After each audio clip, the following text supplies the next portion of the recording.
So if you've been keeping up to date with my videos, you know that I've been trying to focus on this back area of the greenhouse down there. But I've come to a point now where a lot of the plants that are down there need to be extended.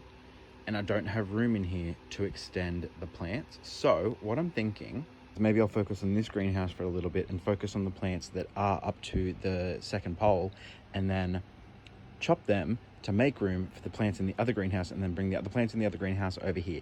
Does that make sense? Is anybody actually following what I'm saying right now? All right, well, let's just start over in this corner and we'll do the Rhaphidophora Petrieana right here. I think from memory, this is an Australian native growing up in Queensland area. But anyway, as you can see, as this plant starts to mature, it starts to get really long, strappy leaves. This is the first time I'm getting it to sort of mature, because if you've been following me for a while, then you know that I neglect my plants like it's nobody's business.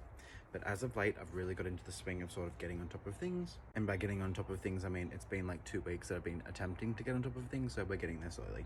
But anyway, this plant is really, really beautiful. It's very, very quick growing. It is available on the website, actually, if you wanted to get yourself one. And it's only gonna look like this if you get it to grow up a pole. But what we're gonna do today is gonna cut it in half, and we're actually gonna extend this because it's already towards the top up here. So it won't be long before it needs an extension anyway, so may as well just do it now. Kind of defeats the purpose of doing this one now because I'm trying to make room for the other stuff, but hey, it's out, let's do it. If somebody lives in the Newcastle area, I will literally sell you the bottom half of this pole if you come and pick it up. It'll save me propagating it.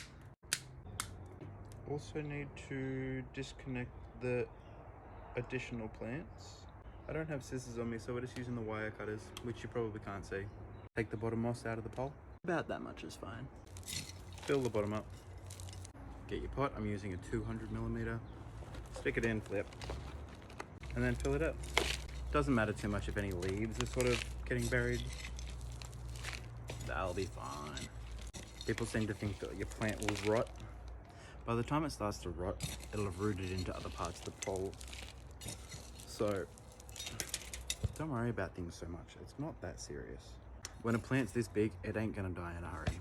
Done. Now I'm gonna extend the pole. This is honestly how I should be maintaining my plants when they get to like the top half of the bottom part of the pole, is when I should be extending them. But I don't do that. But I'm trying to be better. I'm just gonna cut to when this is done. Gorgeous. This new leaf is gonna be big. Also, maybe I should just cut this up into like the little tiny moss poles and sell them as starter poles, because the last few times that I've sold the starter poles, they've done really well.